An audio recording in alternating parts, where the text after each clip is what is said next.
Hello friends, मेरा नाम राहुल और आपका फिर से अपने यूट्यूब चैनल टारगेट बोर्डिकिया में बहुत बहुत स्वागत है।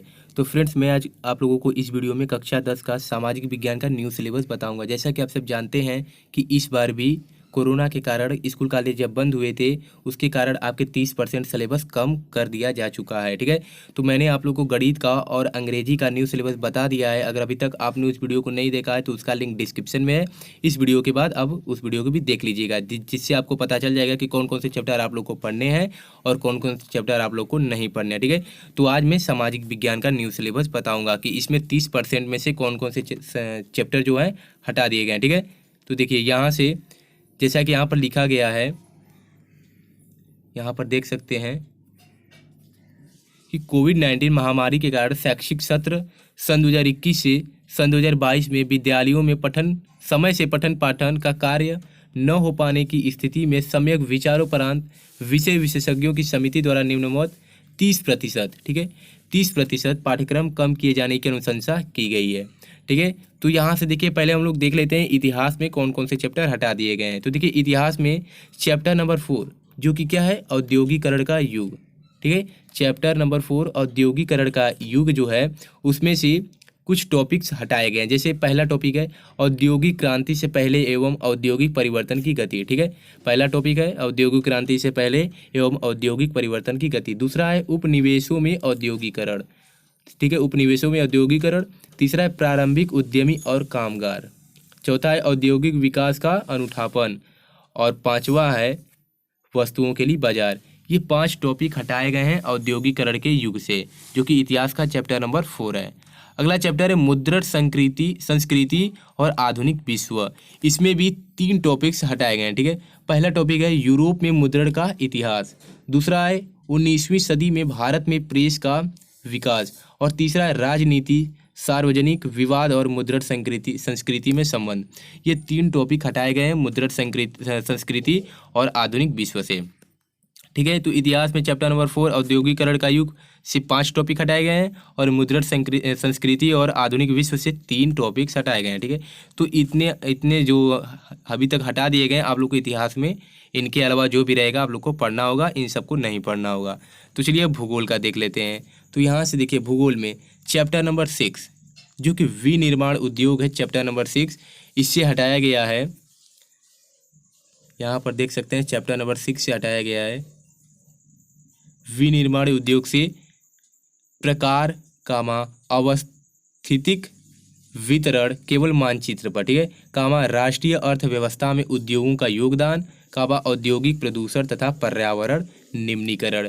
इतने टॉपिक्स हटा दिए गए हैं विनिर्माण उद्योग से, जो कि चैप्टर नंबर 6 है भूगोल का। ठीक है, अगला है नागरिक शास्त्र के अंश। भूगोल से सिर्फ एक ही चैप्टर के हटाया गया है विनिर्माण उद्योग से। जितने टॉपिक यहाँ पर हटाए गए इनके अलावा आप पढ़ सकते हैं। अगला है नागरिक शास्त्र के अंश। तो चलिए देख लेते हैं कि नागरिक शास्त्र से कौन कौन से चैप्टर हटाए गए हैं। तो इसमें जो चैप्टर है नागरिक शास्त्र, राजनीतिक दल। ठीक है, राजनीतिक दल यहाँ से हटाया गया है। प्रतियोगिता और प्रतिवाद में राजनीतिक दलों की क्या भूमिका होती है। और अगला है भारत में प्रमुख राष्ट्रीय एवं क्षेत्रीय दल कौन कौन से हैं। तो ये टॉपिक्स हटाए गए हैं राजनीतिक दल से, जो कि नागरिक शास्त्र का चैप्टर है, अध्याय है। ठीक है, तो राजनीतिक दल से भी इतने ही थोड़े से हटाए गए हैं। अब अगला आता है अर्थशास्त्र के अंश। तो अर्थशास्त्र में चैप्टर नंबर 3 है मुद्रा तथा साख। ठीक है, अर्थशास्त्र में जो है चैप्टर नंबर 3 मुद्रा तथा साख, इससे हटाया गया है अर्थव्यवस्था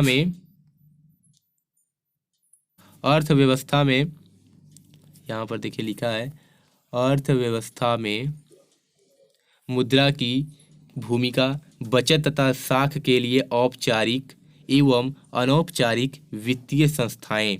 सामान्य परिचय, किसी एक औपचारिक संस्थान जैसे कोई राष्ट्रीयकृत वाणिज्यिक बैंक तथा कुछ अनौपचारिक वित्तीय संस्थानों का चयन किया जाए। स्थानीय साहूकार, जमींदार, चीट फंड तथा निजी वित्तीय कंपनियां। ठीक है, तो इतने सारे टॉपिक्स हटाए गए हैं अर्थशास्त्र से, जो कि चैप्टर नंबर 3 है मुद्रा तथा साख। तो इतने सारे आप लोग को नहीं पढ़ना है। ठीक है, आप नोट कर लीजिए। यहाँ पर देखिए इतिहास से औद्योगिकरण का युग, जिसमें 5 टॉपिक हटाए गए हैं। मुद्रण संस्कृति और आधुनिक विश्व से 3 टॉपिक। फिर भूगोल में विनिर्माण उद्योग से ये हटाए गए हैं। फिर नागरिक शास्त्र में राजनीतिक दल से। फिर अर्थशास्त्र में मुद्रा तथा साख से। अब यहाँ पर लिखा गया है कि निम्नवत उपर्युक्त के अनुक्रम में 70% का पाठ्यक्रम निम्नवत है। ठीक है, तो यहाँ से अब आप लोग को पढ़ना होगा, जो कि आपके पेपर में पूछा जाएगा। इसमें एक लिखित प्रश्न पत्र 70 अंकों का एवं 30 अंकों का प्रोजेक्ट कार्य होगा, जिसे आप लोग प्रैक्टिकल कहते हैं। तो यहाँ से देखिए कितने कितने नंबर के क्वेश्चन पूछे जाएंगे। तो इतिहास से 20 नंबर के क्वेश्चन पूछे जाएंगे, भूगोल से भी 20 नंबर के क्वेश्चन पूछे जाएंगे, और नागरिक शास्त्र जो कि जिसे कहा जाता है लोकतांत्रिक राजनीति, इससे 15 नंबर के क्वेश्चन पूछे जाएंगे। ठीक है, और अगला है आर्थिक शास्त्र विकास की समझ जिसे अर्थशास्त्र कहा जाता है, इससे 15 नंबर के क्वेश्चन पूछे जाएंगे, और इन चारों को मिलाकर 70 नंबर का आपका पेपर आएगा, और 30 नंबर प्रैक्टिकल से मिलेगा, जो कि 100 नंबर का पूर्णांक हो जाएगा। तो यहाँ से देख सकते हैं क्या क्या आप लोग को चैप्टर में पढ़ना है। तो पहले इतिहास में यूरोप में राष्ट्रवाद का उदय, ये आपको पढ़ना होगा, जिसमें कि 3 टॉपिक आप लोग को पढ़ने होंगे। जो जो इसमें दिया है उसको अगर आप लोग अच्छे से पढ़ लेते हैं तो आपके अच्छे नंबर आ सकते हैं। अगला है भारत में राष्ट्रवाद। भारत में राष्ट्रवाद, इनमें से भी 5 टॉपिक आप लोग को पढ़ने होंगे। तो यूरोप में राष्ट्रवाद 3 और भारत में राष्ट्रवाद 5, तो इसको आप लोग तैयार कर लीजिएगा। खंड क में है जीविका, अर्थव्यवस्था एवं समाज, जो कि चैप्टर नंबर 3 है भूमंडलीकृत विश्व का बनना। इसमें 4 टॉपिक्स दिया है, आप लोग को पढ़ना होगा। यहाँ पर देखिए महामंदिर पर थोड़ा ध्यान दीजिएगा, ये प्रश्न में पूछा जाता है, और ये महायुद्ध, ये सब भी ज़्यादातर पूछे जाते हैं पेपर में, इसको आप लोग अच्छे से तैयार कर लीजिएगा। अगर आप कक्षा 10 की आल सब्जेक्ट की तैयारी रेगुलर करना चाहते हैं तो हमारे चैनल को भी सब्सक्राइब कर लीजिए। अगला है मानचित्र कार्य। मानचित्र कार्य आप लोग से 10 नंबर का पूछा जाता है, 5 नंबर भूगोल से और 5 नंबर इतिहास से। तो ये नंबर लेने का बहुत ही आसान तरीका है, आप लोग बहुत ही अच्छे तरीके से 10 नंबर पा सकते हैं। ठीक है, तो यहाँ से देखिए जैसा कि दिया है 5 नंबर का पूछा जाता है मानचित्र कार्य। तो इसको आप लोग देख लीजिए कि कहाँ कहाँ से पूछ सकता है मानचित्र कार्य। फिर इकाई 2 जो कि समकालीन भारत भूगोल है। भूगोल में देखिए संसाधन एवं विकास, वन एवं वन्य जीव संसाधन, जल संसाधन। यहाँ देखिए कुछ निर्देश दिया जिसको मैं पढ़कर आप लोग को बता देता हूँ। जैसा कि यहाँ पर लिखा है, अध्याय वन एवं जीव संसाधन एवं जल संसाधन से बोर्ड परीक्षा में प्रश्न नहीं आएंगे, परंतु मानचित्र संबंधी प्रश्न एवं प्रोजेक्ट से संबंधित कार्य कराए जाएंगे। तो यहाँ पर यही दिया गया है कि जो चैप्टर नंबर 2 है, यहाँ पर देखिए वन एवं वन्य जीव संसाधन और जल संसाधन, इससे बोर्ड एग्जाम में क्वेश्चन नहीं आएंगे, परंतु मानचित्र संबंधी प्रश्न एवं प्रोजेक्ट से संबंधित कार्य कराए जाएंगे। तो मानचित्र से आ सकता है इस चैप्टर से क्वेश्चन, और प्रोजेक्ट से भी आ सकता है, लेकिन बोर्ड एग्जाम में जो 70 नंबर का पेपर आएगा तो मानचित्र में सिर्फ आएगा, लेकिन आप लोग के क्वेश्चन नहीं पूछे जाएंगे बोर्ड एग्जाम में। ठीक है, तो इसको देख लीजिएगा, उतना भी जोर नहीं देंगे तो कोई बात नहीं है, अगर समय रहेगा तो भी इसे तैयार कर लीजिएगा। अगला आता है कृषि। कृषि में भी यहाँ पढ़ना है। फिर इकाई 2 में खनिज तथा ऊर्जा संसाधन, राष्ट्रीय अर्थव्यवस्था की जीवन रेखाएं। फिर यहाँ से देखिए मानचित्र कार्य भूगोल में, तो भूगोल में कहाँ कहाँ से पूछ सकता है आप देख लीजिए।